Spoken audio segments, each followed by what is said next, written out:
नमस्कार, आप देख रहे न्यूज 18। मैं हूं आपके साथ मेनका चौधरी।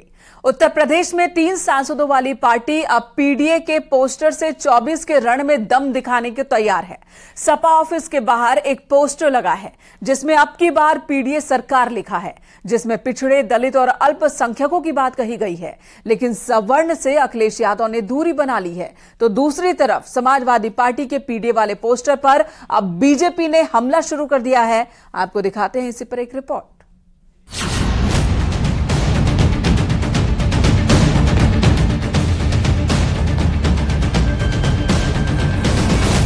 बीजेपी बनाम विपक्ष की लड़ाई में अब पीडीए से चढ़ाई की तैयारी है। पीडीए में पिछड़ा, दलित, अल्पसंख्यक को रखा गया है, लेकिन जनरल का जिक्र नहीं है। यानी मोदी योगी के खिलाफ विपक्षी एकता को हवा देने के लिए अब पिछड़ा, दलित और मुस्लिम वोट के सहारे समाजवादी पार्टी मैदान में है और लखनऊ में पोस्टर वार भी शुरू हो गया है। समाजवादी पार्टी ने अपने ऑफिस के बाहर एक पोस्टर लगाया और लिखा, अब की बार पीडीए सरकार। यानी मोदी से लड़ाई में अब जाति धर्म के नाम विपक्ष लामबंद हो रहा है। 2024 का लोकसभा चुनाव जिस तरह से नजदीक आ रहा है, सियासी पार्टियां अपने अपने तरीके से अपनी सियासी बिसात बनाती हुई नजर आ रही हैं। राजधानी लखनऊ के समाजवादी पार्टी कार्यालय के सामने में मौजूद हूं और समाजवादी पार्टी कार्यालय के सामने एक बहुत बड़ी सी होर्डिंग लगाई, यानी एक इंसान जितना लंबा चौड़ा होता है उससे कई ज्यादा गुना बड़ी लगाई गई है। अब इस होर्डिंग की खासियत देखिए, इस बार पीडीए सरकार यानी पिछड़ा, दलित, अल्पसंख्यक, मुस्लिम। कैमरे को थोड़ा ऊपर जब पैन करेंगे तो समाजवादी पार्टी ने डॉक्टर भीमराव अंबेडकर जो कि दलित चिंतक हैं, राम मनोहर लोहिया ओबीसी, मुलायम सिंह यादव पार्टी के संस्थापक ओबीसी, एपीजे अब्दुल कलाम देश के पूर्व राष्ट्रपिता जो कि सामान्य ब्राह्मण परिवार से आते हैं। एक तरफ बीजेपी सबका साथ सबका विकास के मुद्दे पर चुनावी मैदान में है। 24 के रण में बीजेपी की नजर हर वर्ग पर है और इसी समीकरण को साधने के लिए अब डोर टू डोर दस्तक दी जा रही है।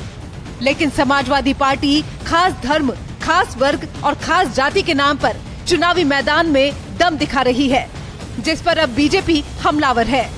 समाजवादी पार्टी वातानुकूलित कक्षों में बैठ करके नाम तय करती है, धरातल पर उनका कोई योगदान नहीं है।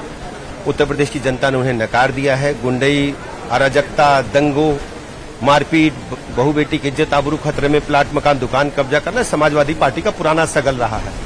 प्रदेश की जनता ने भारतीय जनता पार्टी पर दिन प्रतिदिन भरोसा बढ़ाया है और लगातार आदरणीय मोदी जी को आशीर्वाद अपना दे रही है। पिछड़ा, दलित या अल्पसंख्यक एक केवल वोट बैंक बनाना, उसको वोट अर्जित करना, लेकिन इन्होंने कब पिछड़ों की चिंता की है, कब अल्पसंख्यकों की चिंता की है, कब दलितों की चिंता की है? किसी को इनको चिंता करने की बात नहीं है। भारतीय जनता पार्टी, माननीय प्रधानमंत्री जी ने जो संदेश दिया है कि सबका साथ, सबका विकास और सबका विश्वास, सबका प्रयास। 24 के लोकसभा चुनाव में बीजेपी की नजर मंडल से लेकर बूथ स्तर तक है। पुराने सहयोगियों का साथ मिल रहा है। हर वर्ग, हर समुदाय को साधने का प्लान है।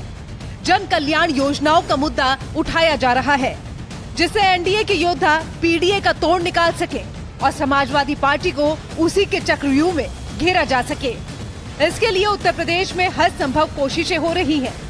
तरीके से पोस्टर लगाया गया है। स्वर्गीय जनेश्वर मिश्र जी की सोच थी कि सिर्फ पीडीए को लेकर नहीं चलने की, ए टू जेड समाज को लेकर चलने की, और Suheldev Bharatiya Samaj party A to Z समाज को जोड़ने में विश्वास करती है। इससे अब साफ प्रतीत हो रहा है कि समाजवादी पार्टी जो नारा दे रही है, इनको भी ये पीडीए मिलकर के सरकार दिए थे।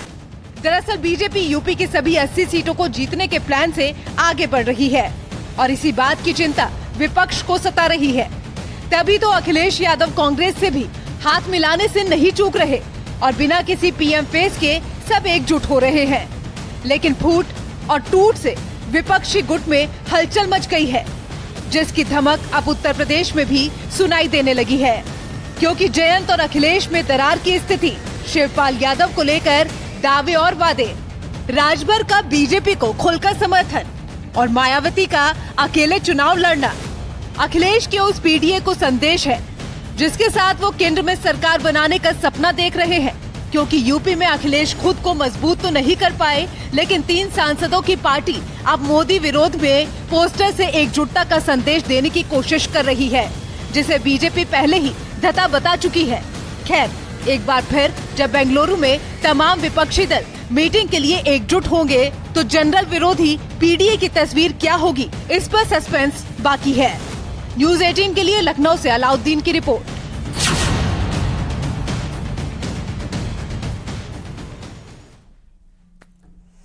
कल पीएम मोदी गोरखपुर और वाराणसी के दौरे पर रहेंगे। पीएम मोदी सबसे पहले गोरखपुर जाएंगे। गोरखपुर में पीएम गीता प्रेस के शताब्दी समारोह में शामिल होंगे और इसके बाद गोरखपुर रेलवे स्टेशन पहुंचेंगे, जहां से 3 वंदे भारत को हरी झंडी दिखाएंगे।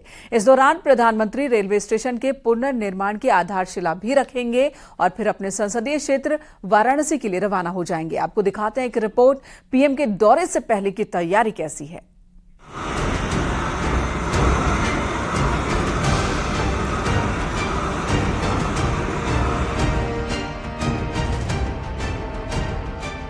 2014 और 2019 में जिस सीट से चुनाव लड़कर नरेंद्र मोदी प्रधानमंत्री की कुर्सी पर बैठे, एक बार फिर उसी काशी से 2024 का चुनावी शंखनाद करने वाले हैं।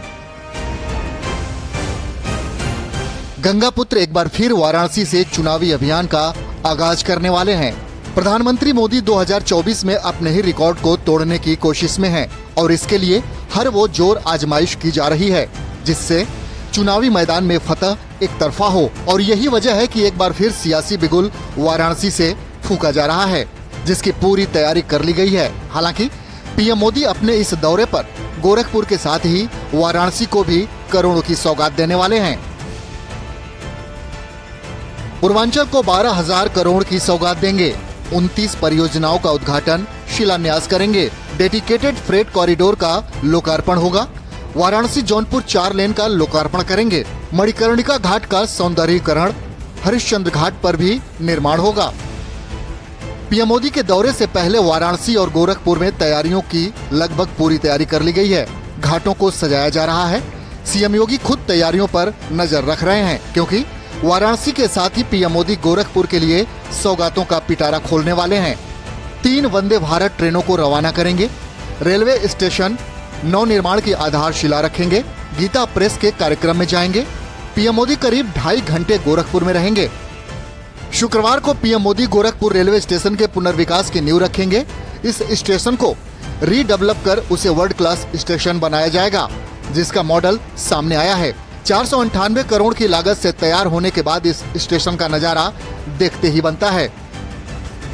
गोरखपुर को उन्होंने अनगिनत सौगातें दी हैं। 8,000 करोड़ का फर्टिलाइजर दिया है, उन्होंने एम्स दिया है, प्रधानमंत्री के ग्रामीण सड़कें दी हैं, 5 लाख आयुष्मान योजना में 14 करोड़ रुपया हमको दिया इलाज के लिए कि मैं एक सांसद के रूप में हमारे पत्र पर उन्होंने उनका आशीर्वाद कि उन्होंने वंदे भारत दिया। रेल मंत्रालय को धन्यवाद कि वो एक सांसद का लिखा हुआ पत्र और उसको उन्होंने इतना तवज्जो दिया और इतनी बड़ी सौगात दी है। इस रेलवे स्टेशन को 5 स्टार रेलवे स्टेशन बनाएं, जहां पे 5 स्टार सारी होटल से लेके मॉल सारी उपलब्धियां रहेंगी। एक हाईटेक बिल्डिंग बनेगी, एशिया का सबसे बड़ा प्लेटफॉर्म। मतलब साफ है, चाहे गोरखपुर हो या फिर काशी, यहाँ के वासियों को केंद्र और राज्य सरकार की योजनाएं, सौगात और हर वो सुविधाएं आज मिल रही हैं, जिससे दुनिया में इन शहरों की नई पहचान बन गई है। इतना ही नहीं, सियासी लिहाज से काशी उस समय से सत्ता के केंद्र में आ गई जब पीएम मोदी ने 2014 में यहाँ से अपना नामांकन दाखिल किया। और एक बार नहीं बल्कि विकास के दम पर वो 2 बार वाराणसी के सांसद बने और इस सफर में सीएम योगी का भी पूरा साथ मिला। ऐसे में 24 के चुनाव से पहले पीएम मोदी का गोरखपुर और काशी दौरा कई मायनों में खास होने वाला है। Bureau report, news 18।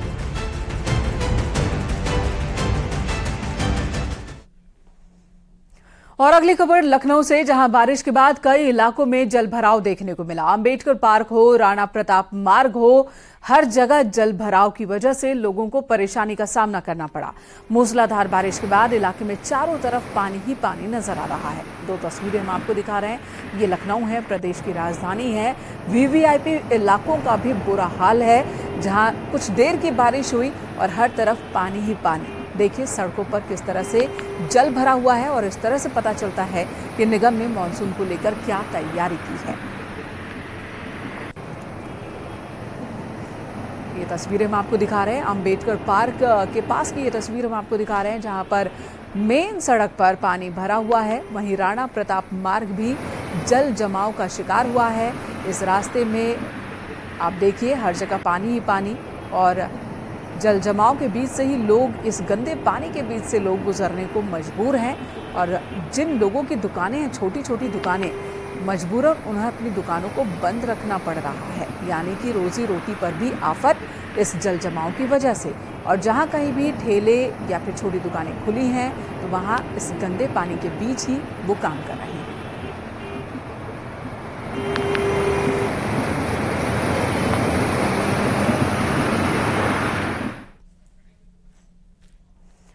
उधर लखनऊ से देहरादून जा रही बस बिजनौर जिले के मंडावली इलाके में गहरे पानी में फंस गई।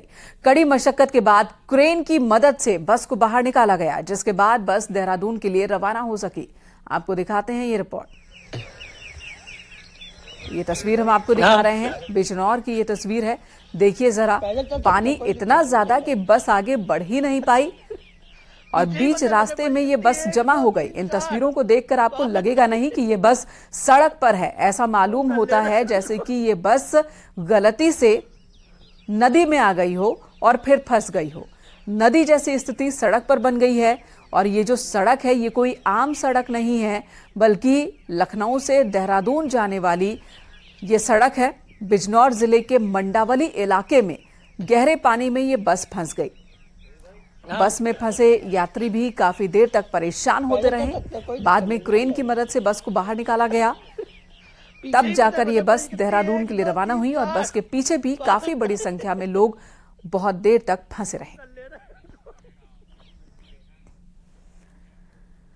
उधर पहाड़ों पर आफत की बारिश जारी है। चमोली में भी कुछ यही हाल है। बारिश से बद्रीनाथ नेशनल हाईवे के सबसे ज्यादा बुरे हाल हैं, जो तीर्थ यात्रियों के साथ स्थानीय निवासियों के लिए भी परेशानी का सबब बन चुके हैं। तस्वीर हम आपको दिखा रहे हैं।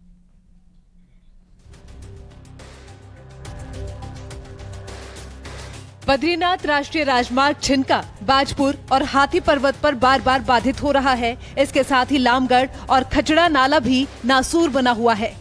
बार बार लैंडस्लाइड होने से घंटों तक हाईवे पर यात्री फंसे रहे। हालांकि प्रशासन की टीम मौके पर पहुंचकर मार्ग खोल रही है, लेकिन भूस्खलन का भय लगातार बना हुआ है। सारे जो भी जितने भी ये रूट हैं, ये सारे के सारे अभी बंद चल रहे हैं।